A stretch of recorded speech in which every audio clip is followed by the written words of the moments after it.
So today our class is going to be pretty basic and very simple. We're not really going to do anything of evaluative value in the class, but I wanted to take some time to discuss what will we do in this class, how does it fit in the big picture, right?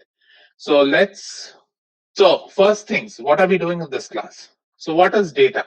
So data is just a bunch of numbers, right? Any information that you have, which you want to process, which you want to collect, or any information which is of significance to you is some data, right? Now, how do we measure data? I am an electronics person, so I think of everything in terms of voltages and currents. So when we say data, we are looking at what is known as a signal, right? And what is a signal? Signal is nothing but it's a time varying function of a voltage or a current, right? So for example, if you're working on hardware, right? Suppose you're measuring pressure, you're measuring temperature, you're recording something, right? So your sound waves hitting the microphone, all that eventually gets converted to voltage or current. So signal is essentially what we're going to call as information. So information for us essentially means a signal, and that signal is nothing but a time varying function of a voltage or a current, because any physical quantity we will convert to an electrical signal. So we look at how a typical system in the real world looks like, but this is essentially what we do. Remember that we're dealing with voltages and currents, even though we talk a lot in terms of zeros and ones, because those are the binaries. Remember, 0 and 1 mean nothing. 0 and 1 always mean with respect to a particular voltage or current in the world of digital design. So you have to always keep that in mind at the back when you're designing any circuit or any sort of system in digital design, that it's, after all, you're dealing with voltages, currents, so you have to worry about resistances, capacitances, and stuff like that. It is not just simple do 0, 1 and get away with it, okay? So how do you think about a real-time system? So real-life system, this is a very basic real-life system, is essentially consisting of three parts. You have what is known as a transducer. So what is a transducer? Is any sort of sensor, a pressure sensor, a temperature sensor, a mic, a camera. And what it is doing is basically converting a physical quantity into an electrical signal, right? So that's where normally inputs are. So if you're looking at building, say, if you're building an IoT system, right? And this is part of the IoT system, it's these transducers which are distributed across the entire network, because these are collecting information for you as you define the network, as you figure out that the network has to do something useful. So once that you've collected this information, then typically what we do is we send it to a processor. And what does the processor do? Processor is nothing but modifying the signal into something which you either want to do intentionally to signal or make it more palatable for you to understand, right? For example, if you think of a simple mic system, like what I'm using right now, right? I have a mic connected to my face, and all that is doing is converting the sound waves into an electrical signal. Now, the processing of that is eventually it has to be converted, because I'm sending it into my across on the internet, it has to be converted to a digital signal, which means that what we're doing is we're taking this signal and we're converting it into a bunch of zeros and ones, right? And so this processor can do a lot of things. Very simply, it can just convert it to a digital signal, and we'll talk about what is a digital signal, etc. Or you can say, okay, I want to amplify it, or I want to say filter noise, right? So a lot of different things can be done at the processor end. So the processor is kind of the brain of the system, and it is going to be able to give you the power to modify the incoming signal, right? And once you're done with that, you can do two things.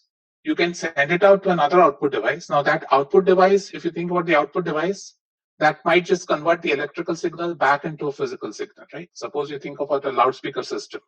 A loudspeaker system basically consists of a transducer, which is your mic, goes through a processor which is doing noise cancellation, which is doing amplification if you need. And after that, you send it out to a loudspeaker, which converts that electrical signal back into sound waves, right?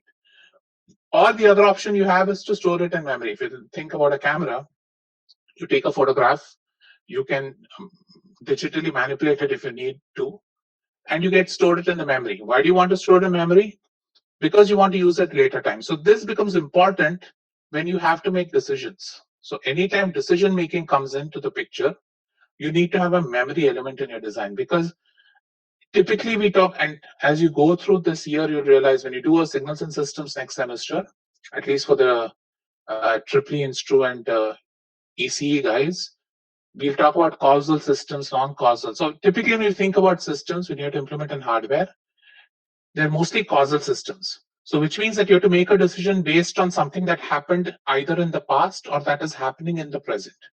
So when you have to make a decision based on something in the past, you need to have a memory element in your system, which is able to capture what happened in the past and then help you decide what you're going to do today based on what you captured in the past, right?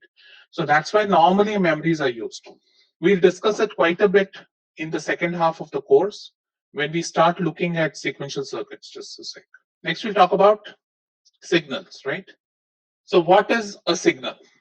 And as I mentioned, a signal is a simple time-varying function of a voltage or current. So if I think about a signal, as I mentioned, well, I'll get used to this soon, but meanwhile, please tolerate my childish drawings. So I can think about a voltage signal, which is varying as a function of time. So when I look at this signal, right, at any given time t1, I know what is the voltage at time t1. So for all infinitesimally small numbers here, I know exactly what the voltage is. So what I'm saying is that my signal is analogous to my information. Or in other words, this is an analog signal. Analogous, short form for analogous, because here it's infinite data. If you think about it, you have the voltage available at any given instantaneous time, right?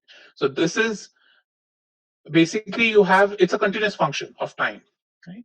And so while it is great, so this, if you think about a signal which is pure analog, it has the maximum amount of information in it, primarily because at any given point of t, you know exactly what the physical quantity is, because that physical quantity has been converted to a voltage. So you know exactly what happened at any given time t. Now you immediately see the drawback here, because now it means that suppose you want to use this information, you can't use this information in a normal case, because typically to process any information you need some time.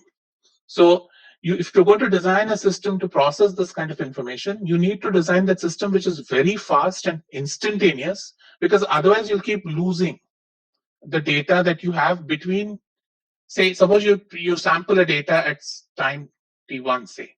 If your processing takes some amount of time, then basically what's happening in this region becomes kind of useless to you. Otherwise, you end up having a system which is not reacting to the changes in the signal, right? So while analog is a great way to respond, analog relies a lot on speed and relies a lot on instantaneous responses.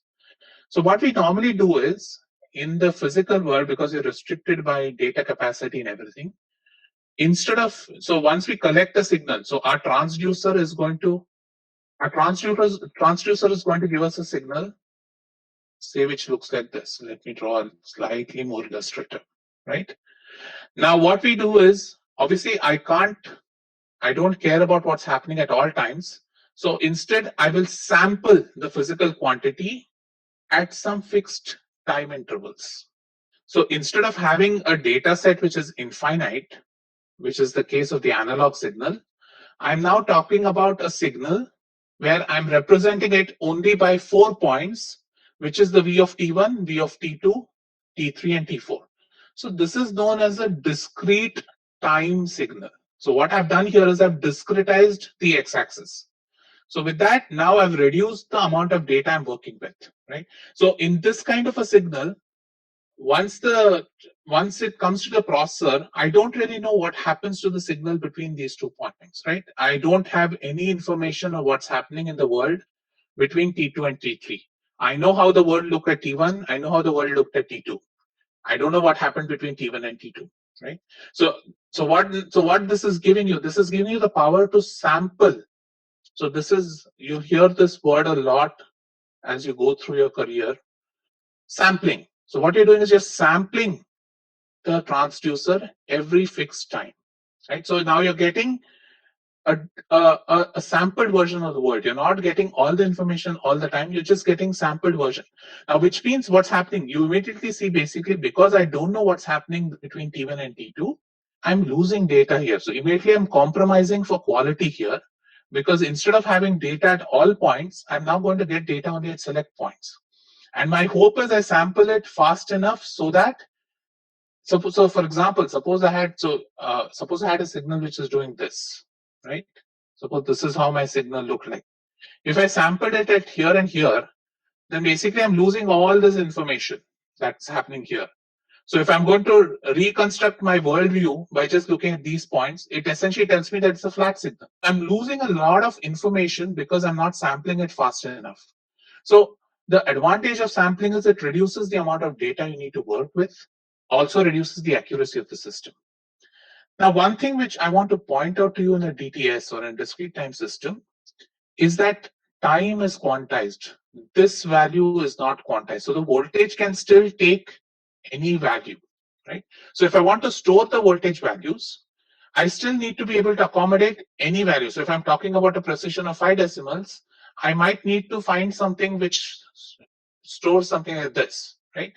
So I'm talking about a digital system or some sort of memory which has to be able to store up to 4 decimal digits of the number, right? So when I talk about discrete time, so you've taken the analog world and you've discretized time. So what you get is a discrete time signal which is quantized in time but not necessarily quantized in voltage. So the next step after that is what we call a digital signal. So what a digital signal does is it quantizes in both x and y.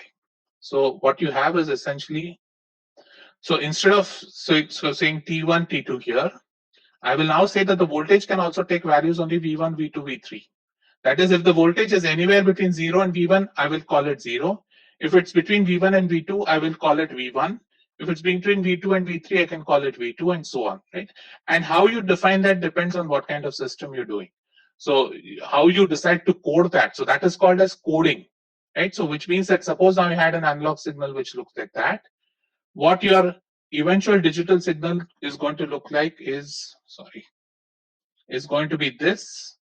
And then here also it's going to be this. So it's going to look like this. And then you're going to have another signal which looks like that. And here it looks like this. So your actual digital signal looks like this. So here what I've done, I've basically quantized both my voltage and my time. And why did I do this? Because now it makes life easier. Because now I know that I don't have to worry about infinite values of voltage. I just need to worry about these 3 or 4 values of voltage. So I'm losing further information, but what I'm gaining for that is the simplicity in application, simplicity in design. So as you go from analog towards digital, what you're essentially seeing is that you're trading off accuracy for ease of design. So generally, when you go forward, you'll find that digital design, digital implementation is generally a much simpler way of doing things than analog. You have further advantages of digital, which we'll talk about, but generally tends to be that for a lot of applications that we need in real life, a digital implementation is much easier to do than an analog implementation. So what are the key takeaways I want you to learn from this course? So first thing I want you to think about and understand is how are signals represented in digital domains? So we'll talk about it. A signal is very different. So remember, we are now moving away from the definition of signal being just a voltage or current, which is varying as a function of time, to something which is digitized. That is, it is quantized in both time and is quantized in the voltage or current value also. So now you have to think about signals now. So from an haphazard shape for the signal curve, you're now going to deal with pulses, right? So again, digital design is all about pulses. So we have converted something which was a random function into something which is discretized as a bunch of pulses. So then we'll also have to think about how do we process this. So those are the things you're going to learn at this class is what are the components, how do we process digital signals, how do we design components for it. We're going to look at how we're going to modify these signals, how we are going to build these building blocks, and how do we analyze the behavior of these building blocks, because it's important to understand a lot of blocks are available, right? So what you'll see is after the course, some of you might choose to not really go into circuit design, but try to go more towards implementation on boards, for example, in which case you have multiple chips which are available in the market, and your charge is going to be putting it together to create something which does something for a customer. So in that case, it's very important for you to understand what are these building blocks and how do we use them. So you need to have the input-output characterization pakka in your head. And that's essentially a very important skill I want you to take from this class. If you don't take anything else from this class, what I definitely want you guys to take is the art of black boxing, which is something I believe all engineers should be able to do.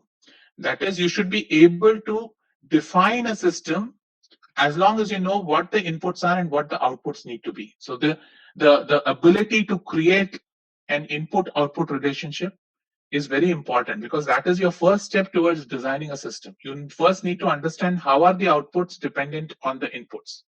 Once you do that black boxing, then designing is not that big of a deal. But this is where I think a lot of us struggle when we start learning the subject. So it's very important that you need to develop this skill as to how to build these input-output relationships, knowing what the use of your particular system is.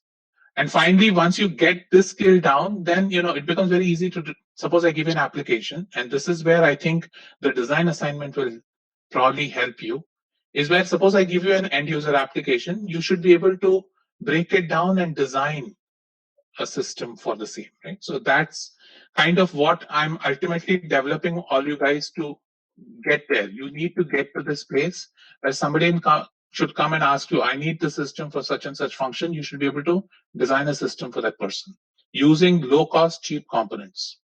Okay. So we'll again talk about this in much detail later, I think next week or 2 weeks from now. So there are two kinds of digital designs normally available. One is known as a combinatorial and one is known as a sequential. So a lot of you have come across this. When you buy a processor, when you buy any sort of, especially cell phone or any chip, when you look at, it's always associated with the clock speed, right? So when we design digital systems, systems can be designed in two ways. One is known as a combinatorial system, which is a simple digital system that it takes inputs and gives out outputs instantaneously. We also have something as what is known as sequential systems, and this is where clock comes in. Sequential are very, very powerful and the most commonly used systems. So you'll see combinatorial is, once you finish the class, you'll see combinatorial is very silly and very simple. It's the sequential which gives you enormous power to design systems. So when you go into microprocessor next semester, almost all of it is sequential. So understanding how to, so what is sequential circuit? So combinatorial circuit, as I said, is just this, right? Suppose I think about a block. Suppose I give some inputs I1, I2, etc. And I get outputs instantaneously at the same time, right? So nothing else is happening. It's I1 and it's giving output. What happens in a sequential circuit is much different. A sequential circuit, you learn how to schedule operations. Like suppose I want to go from input I to some output O, you might need to go through multiple steps in your processor, right? And these multiple steps need to be scheduled. That I need to do operation first, operation 1 first, followed by operation 2, followed by operation 3, right? So I have to design a system which keeps track of multiple steps in this processing. And that is kept, the track is kept by this clock signal. So this clock is a digital pulse that keeps coming in at a uniform frequency, and that is keeping track and giving you a baseline so that you can time various operations as you design the circuit, right? So immediately you see that becomes very powerful. So you can implement a lot of flow charts by just doing this kind of a system, which can go from stage 1 to stage 2 to stage 3 with reference to the clock. So that is a sequential circuit. So we'll spend a lot of time designing sequential circuits, and you'll get an idea as to how to do that. So what are the advantages of a digital system? So as I mentioned, in general, a digital system is much easier to design than an analog system, right? And the reason being because digital components tend to be cheaper, and digital components are also much more resistant to noise. And again, you'll understand this as we go through. Right now, take it as face value for now. So digital systems generally become much easier and low cost to design. So anytime you want to build a system, your first choice would be digital. And if it doesn't work, then you start thinking of analog. In the real world, we have something known as system on chip, where we do have certain analog components, but you integrate that with the digital components. So a lot of the baseline or the backbone is on digital. Certain specific um, applications need to go on analog. For example, if you take a simple phone circuit, right? Your phone is mostly based on an SoC, and the SoC has the processor, everything is in digital. But if you look at the Wi-Fi unit, that is a unit which connects to your 4G signal, that is a pure analog circuit. So you do need that analog circuit to give you that Wi-Fi connectivity, but beyond that, a lot of the processing happens in the digital world. So we talk about two components when we talk about digitization. You'll hear this, may not be in this course, but in later courses, an ADC and a DAC, right? And so an ADC is an analog to digital converter. So anytime you have to interface between analog world and the digital world, we normally stick an ADC between. So what the ADC does is exactly what I showed a few slides ago. It quantizes the signal in the y direction. So it quantizes the voltages, for example. So in this, coming into this, you have a discrete time signal coming in. And coming out of this will be a quantized digital signal, right? So which means that whatever input voltages are coming in, they're going to be assigned their respective digital value. And so coming out of this will be a stream of numbers which are digitized, right? And similarly, at the other end, we have something known as a digital to analog converter. So this is going to do the flip of the ADC. It's going to take a digital signal, do some approximation. So how you convert a digital to analog depends on how you're going to interpolate between 2 points. So again, there are a lot of architectures available for this. And depending on your application, you'll have to pick a particular architecture. But eventually, you use a DAC to convert your digital signal back into an analog signal.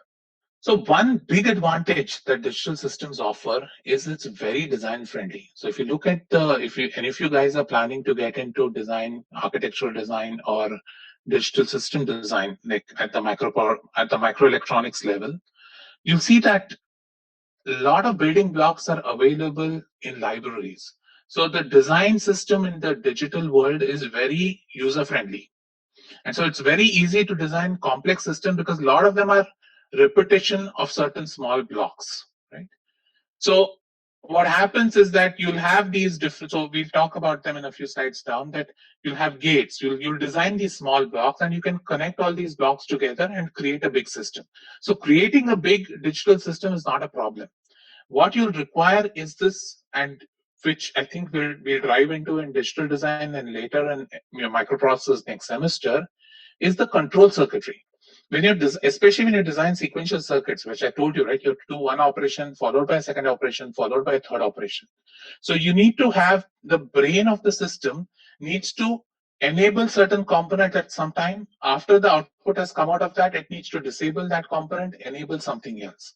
So you have this kind of a control circuitry that you need to build, which will tell the processor at what point which part of the processor needs to process the data, and then that system has to by itself move the control through the various blocks in the processor.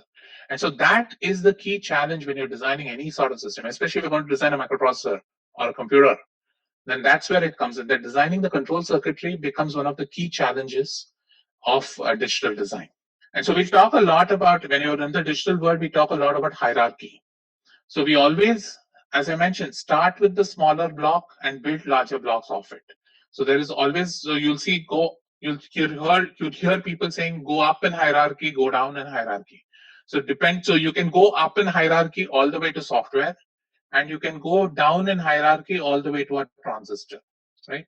So at various, so what that means is that you can look at a system at various levels of abstraction. You can look at a system right at the software level or at the RTL level. Again, all these points we'll talk about in this class, or at a block level, or at a gate level, or at a transistor level. Right? So different levels you can look at it. And why do you want to do that? Because at different levels you need to optimize the system differently, right? So if you want to optimize for speed, if you want to optimize for power, if you want to optimize for a specific application, depending on what that optimization is, you will need to optimize it at a different level in the hierarchy. So if you take a very simple CPU, you guys might have done this in CP or in high school, right? You think of a CPU, you have three blocks. You have an arithmetic logic unit, you have a control logic, and you have some memory in it. And essentially, the control logic unit is the unit which is figuring out, okay, should I enable the ALU now? Should I enable the memory? How do I push data from the memory into the ALU, vice versa, right? When do I trigger that, okay, the operation is done, sample the data now? So all that thing is done in the control logic unit. So you'll see that this unit will be the hardest to design. This, we look at a few structures. This is very simple to do. And memory will not be taught in this class, but memory design has its own challenges. But this is the block which will take a lot of time and a lot of skill to design. So again, what we'll do in this class, and you should get into this habit, is suppose, so we start with the CPU, for example. And I said, okay, the CPU, let's break it down into 3 components. Similarly, then the ALU, you should break it down into smaller components, say the arithmetic unit separately, the logic unit separately. Break down the arithmetic unit further and try to share. So the reason you want to do that is, one, you want to keep block level design. That means that these blocks, if you want to change the entire design, just change one block, the entire design can be changed. And the second advantage is it gives you ability to optimize at every level. So this kind of hierarchical extraction, every time you design some block, put in sub-blocks. So keep going down in sub-blocks until you get to the fundamental building block of a digital design, which is a gate. So a gate is the fundamental digital design block, and we'll talk a lot about gates in next week. So this is where our electronics will start. And what is a gate made up of? It's very simple, just made up of transistors and capacitors. So this is where your R, C, and all that comes into play. Now let's talk about logic. So I told you that digital logic, a digital signal is a voltage time, right? So my digital signal can look like this, depending on what I've chosen as my quantization. Remember, it's always a bunch of pulses. Now, the question that you need to ask yourself is, how do we assign a logical value to the current, right? So you can say that, suppose I have a voltage range of, say, 0 to 5 volts, right? Then I can say that 0 to 1, 1 to 2, 2 to 3, 3 to 4, and 4 to 5. Or I can say 0 to 2.5, 2.5 to 5. So here I have 5 levels. Here I have 2 levels. When you think about quantization, you can think about quantizing the voltage that is coming out into 2 or multiple levels. So we talk about logic as a dual level logic or a multi-level logic.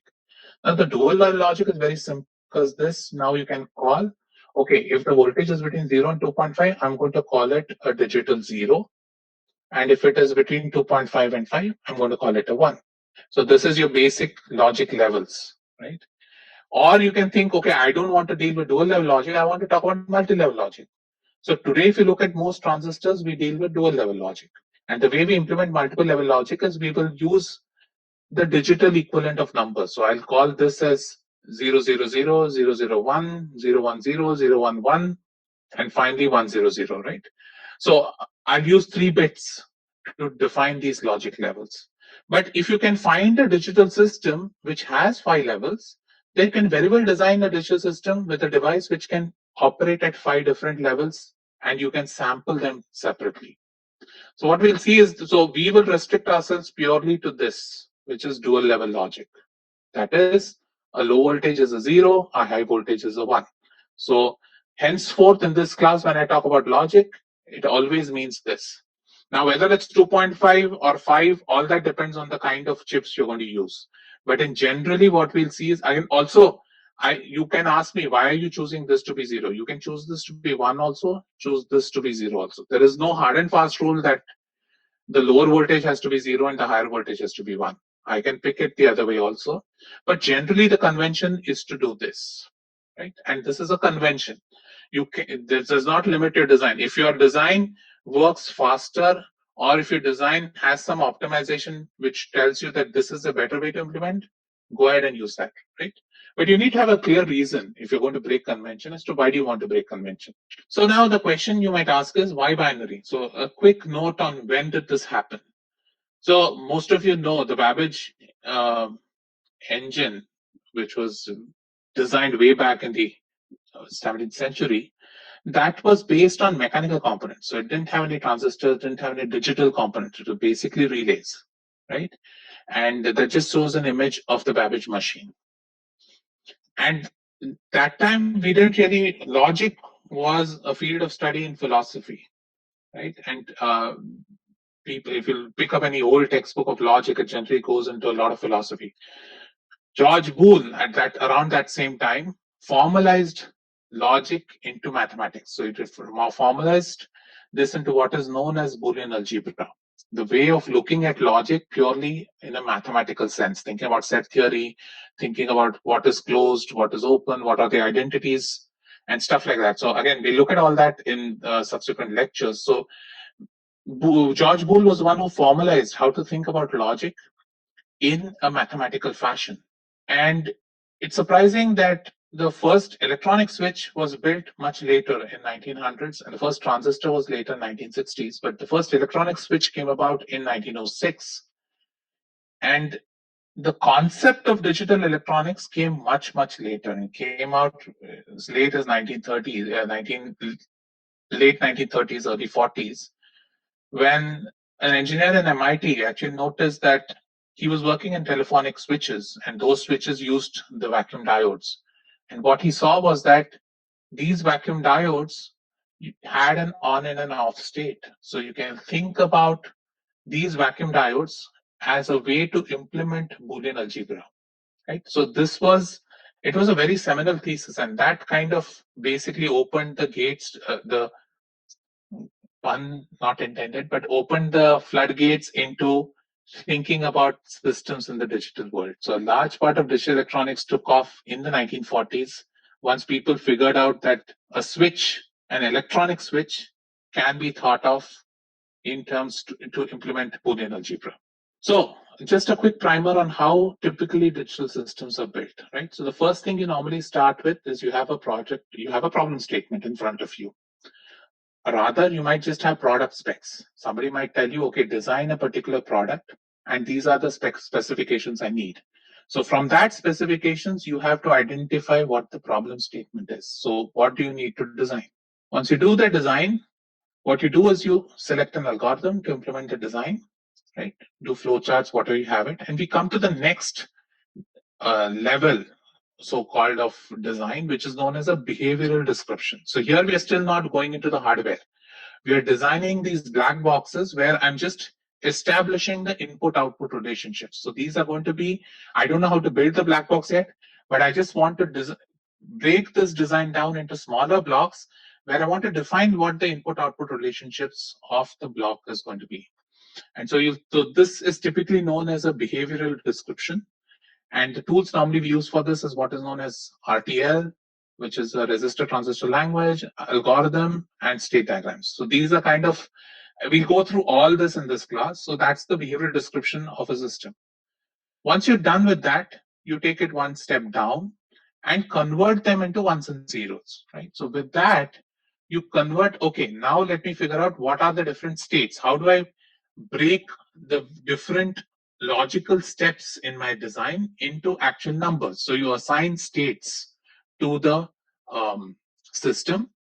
And so you define what's a 0 and 1, what does a 0 and 1 mean, what does an 8-bit number mean, etc. And you come up with logic equations, which are Boolean equations, or you come up with circuit schematics. So that is the next level of abstraction, or the structural description. So you started with the main problem, did a behavioral description first, then went to a structural description.